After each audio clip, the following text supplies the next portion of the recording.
기독교 신앙은 우리가 믿는 하나님과 신실한 관계를 구축해 나가는 과정과 방식입니다. 하나님과의 관계를 구축해야 한다라는 말은 우리에게 부담처럼 들려질 수 있지만 사실상 축복입니다. 성경에서는 세 가지 축복을 이야기하고 있는데 첫 번째는 자녀가 축복입니다. 또 하나는 땅을 기업으로 얻을 때의 축복이라고 이야기합니다. 이 두 축복과 더불어 성경 전체에서 이야기하고 있는 굉장히 중요한 축복은 하나님과의 관계를 구축하는 것입니다. 하나님은 우리의 하나님이시고 우리는 하나님의 자녀로서 살아가는 것 자체가 관계 방식의 축복을 삶으로 살아내는 것입니다. 이 하나님과의 관계를 구축하는 과정에서 정말로 중요한 과제가 있다면 좋은 질문을 갖고 있는 것입니다. 오랜 신앙생활을 하시면서 건강하게 신앙생활을 하시는 분들의 특징이 하나 있는데 신앙의 질문이 선명하거나 좋은 분들입니다. 무슨 질문을 가지고 계신가요? 이것이 질문입니다. 하지만 제 질문의 끝에 답변을 기대하지 않으니 너무 염려하지 않으셔도 괜찮습니다. 질문만 들으시고 생각하시면 됩니다. 오늘 우리가 읽은 본문의 어떤 율법사가 그 질문을 가지고 있었습니다. 선생님, 예수님에게 이렇게 질문을 하죠. 영생이 어떻게 우리에게 주어지는지에 대한 질문을 합니다. 이보다 더 좋은 질문이 있을까요? 이보다 더 중요한 질문이 있을까요? 사실 우리가 가지고 있는 모든 질문의 한 가지는 영생, 구원, 곧 삶의 풍요로움에 관한 질문이어야만 합니다. 이 질문을 예수님이 들으시고 반문하셨습니다.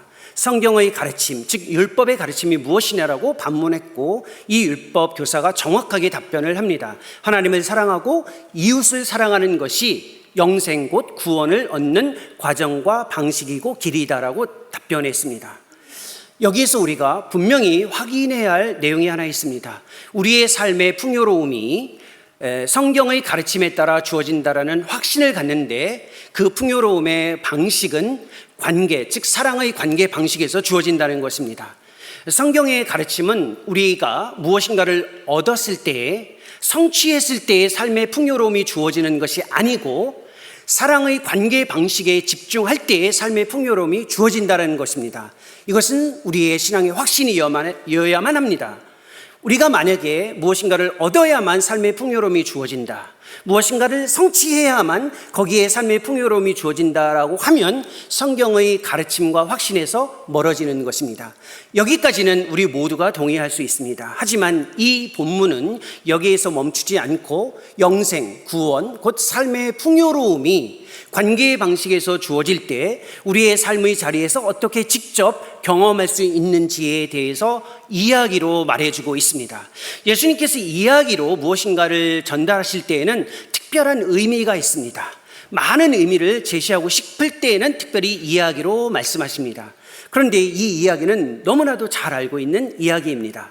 아마 신앙생활 몇 년 하신 분들, 수십 년 동안 이 성문교회를 통해 하나님을 믿고 따르며 섬기셨던 분들은 오늘 본문을 읽어나가면서 메시지의 내용까지도 이미 확신하셨을 것입니다. 정말 그럴지 다시 한번 생각해 봤으면 좋겠습니다.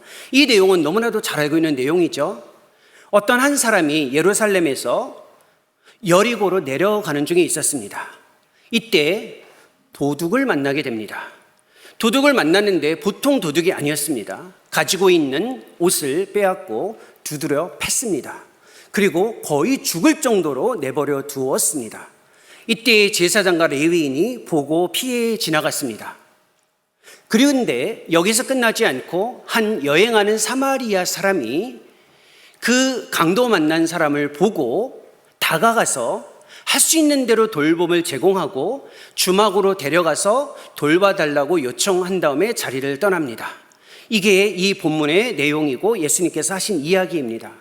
우리는 이 본문을 접할 때마다 늘 마음속에 이런 생각을 갖습니다. 우리도 이 선한 사마리아 사람처럼 우리 주변에 있는 누군가에게 다가가서 도움이 필요하다면 돕는 사람이 됐으면 좋겠다라고 이야기하고 그렇게 생각을 하고 다짐을 합니다.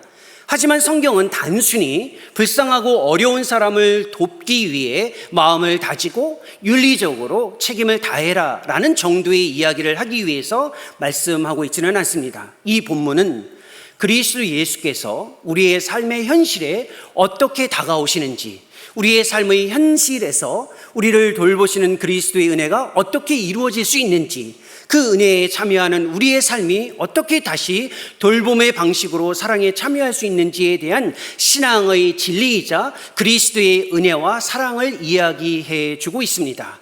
이 익숙한 본문을 통해 다시 한번 오늘을 살아가는 우리가 그리스도 예수의 돌봄의 은혜와 사랑의 방식에 어떻게 참여할 수 있는지 함께 생각해 봤으면 좋겠습니다.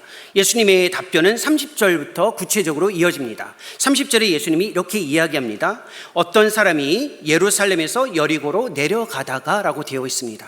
그리스도 예수의 돌봄의 은혜의 출발점은 우리의 삶을 명확하게 이해하는 것으로부터 출발합니다. 인간의 삶은 여정, 과정으로 이해하는 것입니다. 우리는 살다 보면 늘 정착하고 싶어하고 안정된 곳에 안주하고 싶어합니다. 하지만 신앙은 처음부터 정착과 안정이 아니라 끊임없이 어디론가의 방향을 향해 가는 여정이라고 이야기합니다. 하지만 이 여정은 여행이나 일상으로부터의 도피가 아닙니다. 여행은 힘들면 집으로 돌아올 수 있고, 일상으로부터의 도피는 지칠 때 다시 회복할 수 있는 곳이 있기 때문에 힘이 주어집니다. 하지만 여정은 되돌아오지 않을 곳을 향해 앞으로 계속해서 가는 것과 같습니다. 우리가 잘 알고 있는 어거스틴이라는 사람은 신앙을 하나님을 향해 가는 여정이라고 이야기했습니다. 우리가 잘 알고 있는 대로 존 버년이라는 사람이 쓴 철로역정에서도 기독교 신앙은 천국, 곧 하나님 나라를 향해 가는 순례의 여정이라고 이야기했습니다. 우리도 그렇게 인생을 여정으로 받아들이는 것이 가장 중요한 출발점입니다.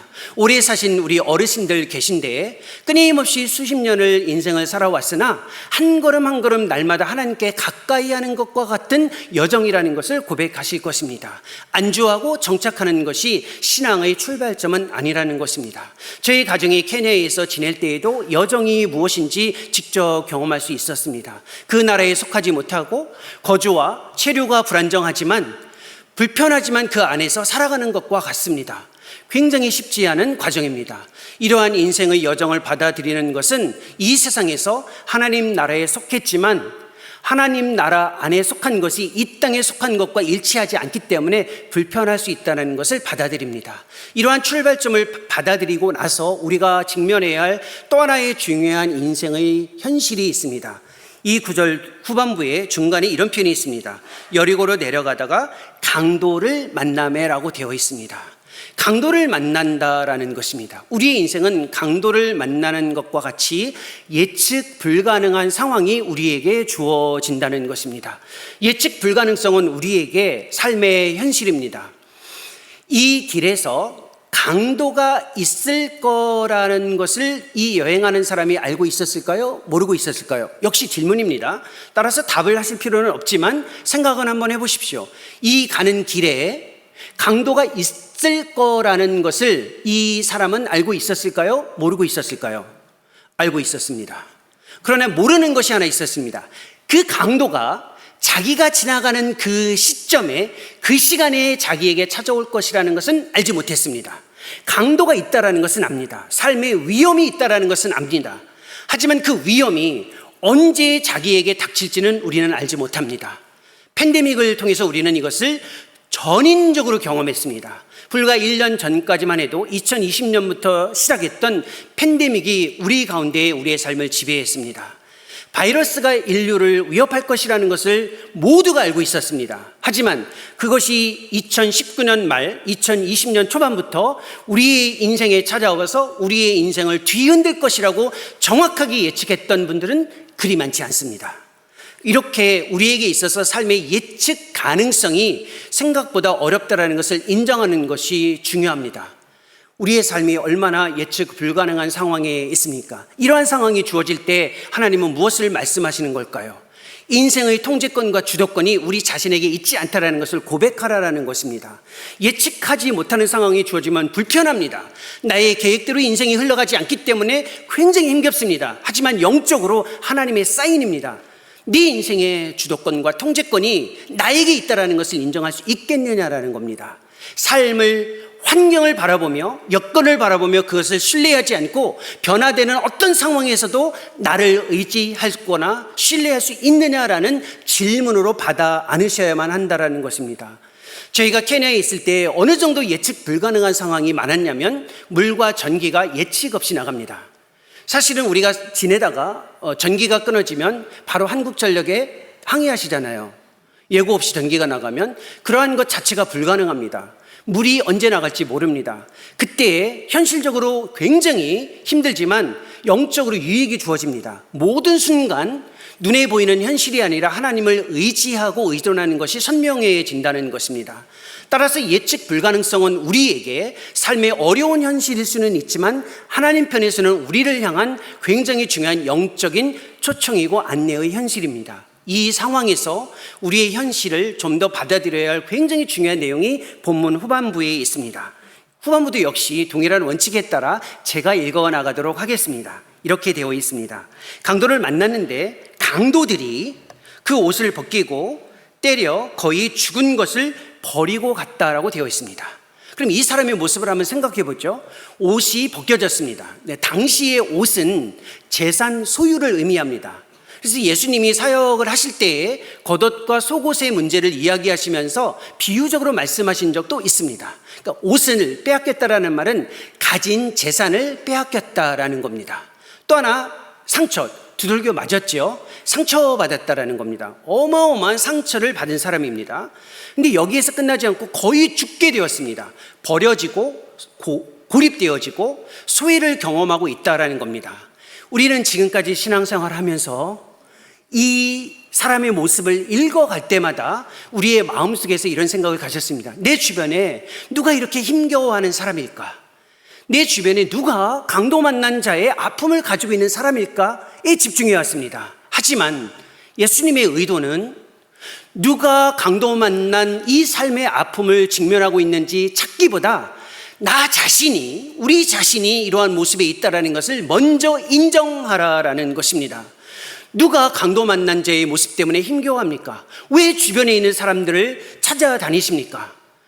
우리의 은행의 어카운트에, 은행 계좌에 돈이 얼마 있는지에 따라서 마음이 조금 놓여지고 불안해하는 건 누구의 모습입니까? 내가 가지고 있는 재산 때문에 힘겨워하고 좀 안도감을 갖는 것은 다른 누군가가 아니라 우리 자신의 모습입니다. 누구도 우리에게 다가와서 상처 준 사람은 없지만 상처받은 것 때문에 힘겨워하고 굉장히 어렵게 살아가고 있는 삶은 누구입니까? 우리 자신입니다. 외로움에 절절매며 버려진 것과 같고 때로는 많은 사람들 가운데 있지만 늘 항상 단절된 고립감 가운데서 살아가고 있는 것이 누구입니까? 우리 자신입니다. 따라서 이 본문에서 강도 만난 자의 모습을 다른 사람에게서 찾으려고 애써 노력하지 마시고 먼저 나의 모습이 이렇다라는 것을 정직하게 고백하라는 것입니다.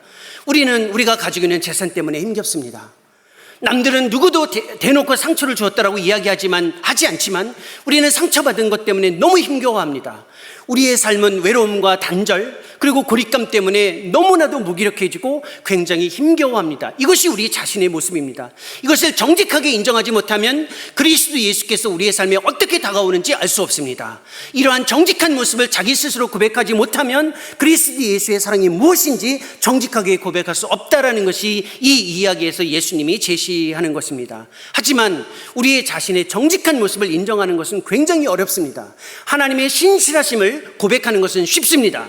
하지만 우리의 연약함과 현실을 고백하는 것은 어렵습니다. 왜 그럴까요? 신앙에 오해가 있기 때문에 그렇습니다. 우리가 좀 더 괜찮아야, 우리가 좀 더 좋은 모습을 가지고 있어야 주님이 우리를 받으실 것이다라는 조건적 상황이 우리의 신앙을 지배하고 있기 때문에 그렇습니다. 나의 연약함을 고백하면 하나님이 좋아하는 것이 아니고 내가 좀 더 괜찮아져야 주님이 받으실 것이다라는 착각을 하고 있는 것입니다. 또 하나 위험한 생각이 있습니다. 나의 경제적인 염려와 상처와 나의 고립감과 외로움, 이 무기력감은 사실 나의 잘못과 죄에 대한 하나님의 심판이다. 그렇지 않습니다. 그렇게 단정하실 필요가 없습니다. 하나님은 죄에 대한 접근을 우리를 향해서 그렇게 다가오시면서 무자비하게 우리를 건드리시는 분은 아니십니다. 하나님은 우리로 하여금 죄에 대한 부분을 그렇게 연결시키는 것을 원하시지는 않으십니다. 물론 때로는 정직하게 죄와 연결할 수는 있겠지만 일반적으로 그리스도께서 우리를 향해서 죄에 대한 처벌로 우리의 삶을 연약하게 고백하라고 요청하지는 않습니다. 우리의 문화도 우리의 정직한 모습을 고백하는 것을 굉장히 어렵게 합니다. 사실 우리 어르신들이 많이 계신데 저희들은 스마트폰을 사용하고 있지만 스마트폰의 이민자처럼 사용하고 있습니다. 하지만 젊은 이 세대에는 이 스마트폰이 사실은 태어나면서도 주어진 삶의 생태와 같습니다. 떠나서 살 수가 없죠. 이 스마트폰에 보면 인스타그램이라는 앱이 있습니다. 많은 분들이 이 앱을 사용하고 있는데 여기에 보면 내가 누구인지를 이야기할 때 반드시 두 가지를 경험하게 합니다. 편집과 비교의 방식입니다. 내가 누구인지 정직하게 드러내지 않습니다. 내가 원하는 모습만 편집해서 올려놓습니다. 그리고 그것을 비교해서 좋아요, 팔로우라는 방식으로 자기 자신이 누구인지를 드러내는 데 익숙합니다. 나의 있는 모습 그대로를 드러내는 것을 우리 문화는 원하지 않습니다. 그 문화의 영향을 받고 있으면 정직한 자기 자신의 모습을 드러내는 것을 두려워하거나 주저하거나 인정하지 않는다라는 겁니다. 따라서 정직한 자기 자신의 모습, 우리 세대에 있는 모습, 우리 자녀의 모습이 결국은 경제적인 문제, 상처의 문제, 관계의 고립의 문제 때문에 힘겨워한다라는 것을 인정하지 않으면 그리스도의 은혜가 무엇인지를 경험할 수 없다라는 분명한 이해를 가지라는 겁니다. 이때 우리가 잘 알고 있는 대로 제사장과 레위인이 다가옵니다. 이 본문은 익숙하지만 같이 한번 읽어보도록 하겠습니다. 31절과 32절입니다. 한 목소리로 같이 읽겠습니다. 마침 한 제사장이 그 길로 내려가다가 그를 보고 피하여 지나가고 또 이와 같이 한 레위인도 그곳에 이르러 그를 보고 피하여 지나가되, 제사장과 레위인이 동일하게 그 사람을 보고 피해 지나갔습니다. 조금 의아할 수 있습니다. 왜 의아하냐면 제사장과 레위인이 원래 해야 할 일이 도움이 필요한 자들에게 다가가서 돕는 일을 하는 겁니다. 그런데 마땅히 도와야 할 제사장과 레위인이 보고 피해 갔습니다. 이해가 좀 안 되시죠? 물론 질문이니까 답은 하지 않으셔도 괜찮습니다. 근데 이해가 잘 되지 않지만 생각해 볼 수는 있습니다. 그 맥락 안에서 이해가 되는 부분이 있습니다. 제사장과 레위인이 부정한 것을 접촉하면 일정 기간 동안 자가격리에 들어가서 자기 일을 할 수가 없습니다. 그러니까 보고 피해 지나간 것도 사실 이해는 됩니다. 그러니까 그 일을 하지 못한 것도 이해가 되고 피해 지나간 것도 이해가 된다라는 겁니다. 왜 그러면 예수님께서 제사장과 레위인의 이 모습을 이야기하셨을까요? 우리의 삶의 현실을 정직하게 인정한 다음 예수 그리스도의 다가오심의 돌봄의 은혜를 스스로 규정하지 말라라는 겁니다. 누가 나를 도울 것인지, 어떤 방식으로 나에게 도움이 주어질 것인지를 예측하거나 규정하지 말라라는 겁니다. 왜? 은혜를 경험해야 하기 때문에 그렇습니다. 은혜라는 것은 모든 회복의 가능성이 자기 자신에게서 주어지지 않는 오직 밖에서 주어지는 모든 것을 인정하고 그 가능성을 처음부터 마지막까지 하나님에게 두는 것이 은혜라는 겁니다. 이 은혜를 경험해야 하기 때문에 제사장과 레위인을 피해 지나가게 하셨습니다. 우리의 삶에서 은혜의 경험은 중요합니다. 힘들면 바로 우리는 이렇게 생각합니다. 저 사람이 나를 좀 도와줄 수 있을 것 같다. 하나님이 저 사람을 통해서 나를 도와주면 좋겠다. 하나님이 나를 이렇게 도와주시면 될 것 같다라고 힘들고 어려울 때마다 도와줄 사람과 방식까지 결정하는데 그것을 하지 말라라는 겁니다. 저희가 선교지에 있을 때 이 은혜의 경험이 굉장히 많았습니다. 사실은 선교지에서 사역을 하다 보면 잘 아시듯이 생각보다 어려운 상황들이 주어집니다. 그럴 때마다 생각합니다. 이 교회에서 도와줬으면 좋겠다. 이 사람이 우리를 잘 알고 있으니까 특별히 도와줬으면 좋겠다. 그러나 거의 예외가 없습니다. 정말 특별한 도움이 필요할 때 우리가 기대했던 교회나 우리가 기대했던 사람들부터 도움이 주어지지는 않습니다. 제가 왜 이 이야기를 하냐면 성문교회와의 만남과 도움은 이 은혜의 경험이었습니다.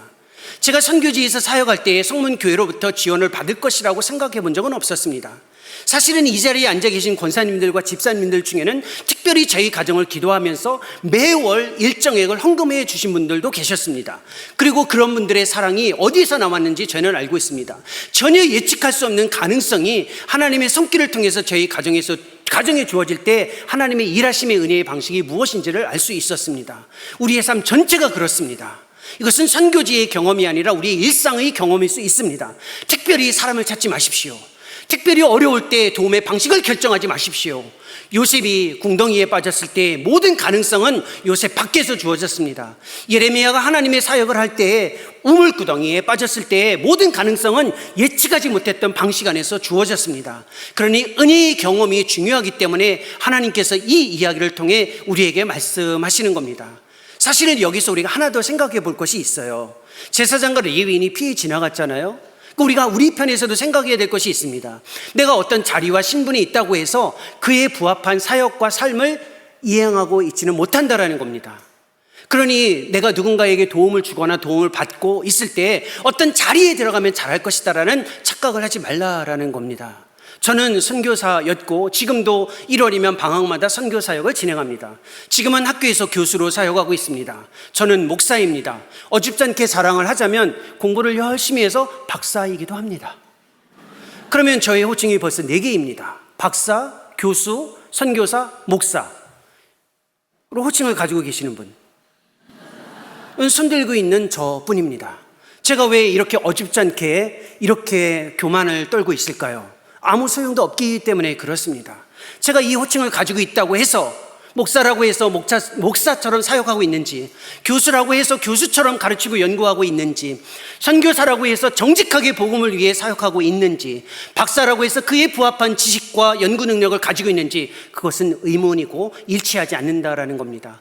교회에서, 사회에서 어떤 자리에 있다고 해서 그 자리가 그 사람의 사역을 결정하지 않는 것도 생각해 봐야만 한다라는 것입니다. 이러한 삶의 현실 속에서 오늘 본문에 가장 중요한 인물이 등장합니다. 그 인물이 33절에 나옵니다. 33절과 34절도 같이 한번 천천히 주의 깊게 한 목소리로 읽어보도록 하겠습니다.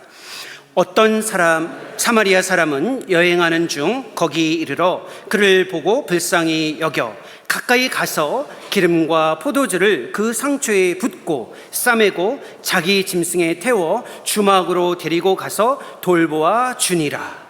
사마리아 사람이 여행하는 중에 이 사람에게 다가가서 한 모습이 생각보다 아주 구체적입니다. 동작과 관련되어져 있는 동사들이 굉장히 많이 등장합니다. 제사장과 레위인과는 좀 다릅니다. 여기에 나와 있는 이 모습을 보면 우리는 늘 그렇게 생각했죠. 우리도 이렇게 사마리아 사람처럼 누군가에게 다가가서 돌봄을 제공해 주었으면 좋겠다. 하지만 이 맥락 안에서 이미 예측하고 계시듯 이 사마리아 사람은 누구입니까? 그리스도입니다. 그리스도께서 강도 만난 자에게 다가오셔서 보이는 이 모습을 사마리아인의 모습으로 보여주고 계신 겁니다. 이 사마리아인은 다름 아닌 그리스도 예수께서 우리 가운데 어떻게 다가오시는지, 우리에게 어떻게 돌봄을 제공해 주시는 은혜를 베푸시는지에 대해서 이야기해 주고 있습니다. 얼마나 상세하게 우리에게 다가오시는지 이 본문에서 이야기하고 있는 그리스도 예수의 다가오심의 모습이 어느 정도 풍성한지 한번 생각해 보도록 하겠습니다. 제가 다시 한번 읽을 때 이 사마리아인의 다가오는 모습의 동작이 몇 개 정도로 있는지 한번 세어보세요. 물론 확인하지 않으니까 괜찮습니다. 몇 개 정도 나오는지 한번 생각해 보세요. 숫자로 제가 한번 읽어보겠습니다. 여행하는 중 거기 이르러 그를 보고 불쌍히 여겨 가까이 가서 기름과 포도주를 그 상처에 붓고 싸매고 자기 짐승에 태워 주막에 데리고 가서 돌봐 줬다라고 합니다. 몇 개 정도 보이시나요? 답을 구하지는 않았는데 답을 말씀하시네요. 최소 8개에서 많게 10개입니다. 이 모습입니다. 그리스도께서 우리에게 이렇게 다가오셨습니다. 보고 불쌍히 여기고 오셔서 싸매시고 감싸시고 치유하시고 주막에 데려가시는 이 일이 바로 그리스도 예수의 돌봄의 은혜의 모습이라는 겁니다. 그리스도께서 어떻게 다가오셨습니까? 경계를 넘어서서 다가오신 거예요. 사마리아 사람과 유대인은 사실상 관계가 좋지 않았습니다. 유대인들은 사마리아 사람을 경멸했습니다. 특히 유대인이 사마리아인에게 다가가는 일은 거의 없었습니다. 근데 이 본문에 보면 사마리아인이 유대인에게 다가간 것입니다. 더 어려운 일이죠. 바로 경계를 넘어선 이 일이 우리에게 주어진 겁니다. 예수 그리스도께서 우리 가운데에 경계를 넘어서서 다가오신다라는 겁니다. 사실 유대인이 사마리아 사람에게 다가가는 것이 어느 정도로 어려웠습니까? 그 당시에 유대인이 사마리아 사람을 개처럼 취급했다라고 이야기합니다. 물론 이게 우리 시대에는 연결이 되지 않습니다. 우리 시대에 개처럼 취급했다라는 것은 반려동물로 인정했다. 그러니까 사랑했다라는 뜻이에요. 그래서 더 이상 그렇게 설명할 수는 없어요. 하지만 무시했다, 경멸했다라는 말씀입니다. 거룩하신 삼위 하나님께서 그리스도의 영광의 모습에서 가장 다가가기 어려운 우리 자신에게 경계를 넘어서서 다가오셨다라는 겁니다. 주님이 다가오시기에 가장 어려운 사람이 누구일까요? 옆에 있는 위선자? 어떤 사람이 생각나십니까? 아니에요. 우리 자신에게 다가오시기 가장 어렵습니다. 우리 자신에게 경계를 넘어서서 다가오셨습니다. 왜 다가오셨을까요? 우리를 향한 사랑 때문에 그렇죠. 주님이 우리를 보실 때 어떻게 보시는지를 잘 이해하셔야 돼요. 보여지는 대로 우리를 바라보지 않으십니다. 돈 때문에 걱정하고 상처받은 것 때문에 아파하고 정말 외로움 때문에 절절 맨다고 해서 그것을 무시하는 것이 아니라 그 삶의 현실에서 우리에게 숨겨져 있는 하나님의 형상, 하나님의 가치를 인정하고 우리를 바라보시기 때문에 그렇습니다. 우리를 보여지는 대로 보는 것이 아니라 우리 안에 숨겨져 있는 하나님의 가치를 인정하고 우리를 바라보신다라는 겁니다. 예수님은 이미 그렇게 경험하셨잖아요. 말 구유에서, 짐승의 구유에서 영광의 그리스도가 주어지셨습니다. 십자가의 수치에서 우리를 향한 사랑을 이미 보여주시는 분이라는 것을 우리는 잘 알고 있습니다. 역설적입니다. 우리가 영광스러운 모습에 있을 때에 우리를 바라보는 것이 아니라 우리의 삶의 비참한 현실에 있을 때의 영광스러운 모습을 바라보시고 다가오신다라는 겁니다. 왜 그럴까요? 우리의 지금의 모습을 과정으로 바라보기 때문에 그렇습니다. 지금이 마지막이 아니기 때문에 그렇습니다. 지금 아무리 살아도 이것이 마지막처럼 보여도 예수님의 눈빛에서는 우리의 지금의 모습이 마지막이 아닙니다. 과정에 있다라는 겁니다. 우리의 삶의 이후에, 끝에, 불과 몇 개월과 몇 년 후에 어떠한 회복이 주어질지, 어떠한 삶의 모습으로 그리스도 예수 안에서 살아갈 수 있을지에 대한 그 답을 그리스도께서 확신하고 계시기 때문에 우리를 과정으로 바라보시는 것입니다. 우리를 회복하시잖아요. 이 회복하시는 그리스도의 마음이 무엇인지 하나님의 마음을 연결해서 이해를 하셔야만 합니다. 사실 우리의 형편없는 모습을 생각하면 그리스도께서 다가오셔서 치유하지 않으셔도 돼요. 돌보지 않으셔도 돼요. 그게 우리의 정직한 고백이기도 할 겁니다. 그런데 왜 우리에게 다가오셔서 회복하실까요? 하나님의 마음입니다. 대체 불가의 존재로 우리를 바라보시기 때문에 그렇습니다. 우리 자신을 하나님은 대체 불가의 존재, 다른 사람으로 대체할 수 없는 그 사람으로 우리 자신을 한 사람 한 사람 보고 계시기 때문에 그렇습니다. 우리 편에서는 이렇게 생각할 수 있어요. 하나님, 저는 됐습니다. 살 만큼 살았고요. 제 인생을 보면 이렇게 망가져 있습니다. 그러니 좀 더 괜찮은 사람들 데려다가 일하시고 그러한 사람들을 향해 하나님의 사랑을 보여주세요라고 말씀하고 싶습니다. 그것이 우리의 정직한 고백이겠지만 하나님의 마음은 아닙니다. 그조차도 생각하지 말라라는 겁니다. 네가 얼마만큼 살았는지, 네 삶이 지금 어떠한 위치에 있는지, 네 인생이 어디까지 와 있는지, 얼마만큼 망가졌든지 나는 상관하지 않는다. 나는 다른 누구도 내 삶을 대체할 수 없다라는 것을 알고 있기 때문에 너를 마지막까지 붙들고 회복하시겠다라는 겁니다. 그것이 하나님의 마음이고 그리스도 예수께서 사마리아인을 통해서 우리에게 보여주시는 마음이기도 합니다. 우리의 삶을 포기하지 마십시오. 우리의 삶을 단정하지 말라라는 겁니다. 이게 하나님의 마음입니다. 사실 창세기에서 이미 이 마음을 보여주셨잖아요. 아담이 하나님의 첫 형상으로 있을 때에 실패했습니다. 사실상 실패인데 하나님이 어떻게 하셨냐면, 그래, 내가 다시 인간을 만들겠다 하지 않으셨습니다. 망가진 인간을 회복하는 데에 하나님의 마음이 담겨져 있었습니다. 우리도 그 일에 참여하는 것입니다. 하나님은 절대 우리 자신을 포기하거나 대체 불가의 존재를 찾지 않으십니다. 스스로 포기하더라도 하나님 편에서는 포기하지 않으십니다. 하지만 우리의 회복은 여기서 끝나지 않습니다. 34절 후반부에 보면 이 사람이 회복을 하는 과정에 이 사람을 어디로 데려가면, 즉 사마리아 사람이 이 강도 만난 자를 어디로 데려가냐면 주막으로 데려갑니다. 주막으로 데려갑니다. 회복이 어디에서 이루어지냐면 내 삶의 개인의 삶이 자리뿐만 아니라 주막과 같은 공동체 안으로 데려오시는 과정에서 회복이 이루어진다라는 겁니다. 우리가 주님의 회복을 경험하려면 주막과 같은 공동체, 즉 교회를 떠나서는 회복이 이루어질 수 없다라는 겁니다. 우리의 삶이 그리스도를 개인적으로 경험할 뿐만 아니라 또 다른 누군가의 도움과 연결 없이 회복은 불가능합니다.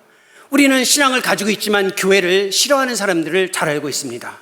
하지만 교회를 떠나서 우리의 회복은 불가능합니다. 주막, 교회입니다. 그리스도 예수께서는 사마리아인의 모습을 통해 우리에게 우리의 온전한 회복을 위해서 교회 공동체 안에 있기를 원합니다.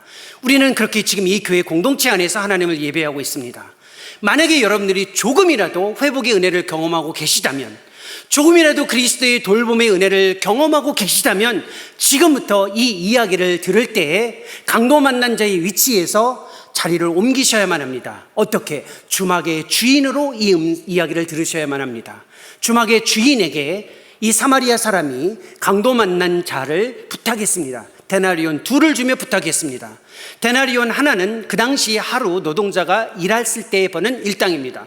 데나리온 2는 많은 돈은 아닙니다. 정말 열심히 일해서 돈을 많이 번다고 해도 사실상 한 시간당 근로수당을 생각했을 때 하루에 15만 원 많이 버는 거죠. 그러니까 30만 원 정도라고 생각하시면 됩니다. 그리 큰 돈은 아니에요. 주막과 같은 공동체, 거룩한 문 성문 교회에 하나님이 회복을 해 나가시면서 회복된 자들에게 조금 부탁을 합니다. 데나리온 2를 우리에게 맡기셨습니다. 너희가 조금이라도 그리스도 예수의 은혜를 회복했다면, 그 회복의 은혜를 경험했다면, 돌보심의 은혜를 받아들였다면 이제 주막의 주인으로 내가 너희에게 만나게 하는, 내가 데려오는 이 한 사람 한 사람들을 주막의 주인처럼 돌보아라. 만약에 비용이 더 들면 내가 돌아오는 길에 갚으리라 라고 약속하셨는데, 이게 그리스도 예수의 재림의 약속입니다. 거룩한 문 성문교회는 이 주님의 부탁을 오랜 역사의 과정 속에서 지금까지 신실하게 감당하고 계십니다. 그러나 이것은 끝이 없습니다. 교회의 역사에서 주막의 주인처럼 주막에 들어오는 자들을 향한 돌봄을 환대의 사역으로 받아들여서 실천해 왔습니다. 환대라는 것은 누군가를 돕는 구제는 아닙니다. 교회의 공동체에서의 환대는 굉장히 중요한 급진성이 하나 있습니다. 되갚지 못할 사람들을 향한 무조건적인 베품이라는 점에 있어서 이 환대의 급진성이 주어졌습니다. 사람들을 받아 안으십시오. 주님이 보내신 사람들입니다. 우리의 눈에는 상처받은 사람이지만 주님은 회복해가고 계시는 그 사람들이라는 겁니다. 그들을 기꺼이 받아 안으시고 인정하십시오. 보여지는 대로 바라보지 마시고 인정하십시오. 그리고 온전한 회복을 위해서 마지막까지 베품의 그 일에 신실하게 참여하실 수 있기를 소망합니다. 돌봄받은 은혜가 우리 가운데 주어집니다. 돌봐주는 사랑의 이 아름다운 초청에 마지막까지 용기를 내어 거룩한 문 성문교회 성도님들이 신실하신 그리스도의 은혜와 사랑을 힘입는 삶을 지속할 수 있기를 소망합니다. 같이 기도하겠습니다.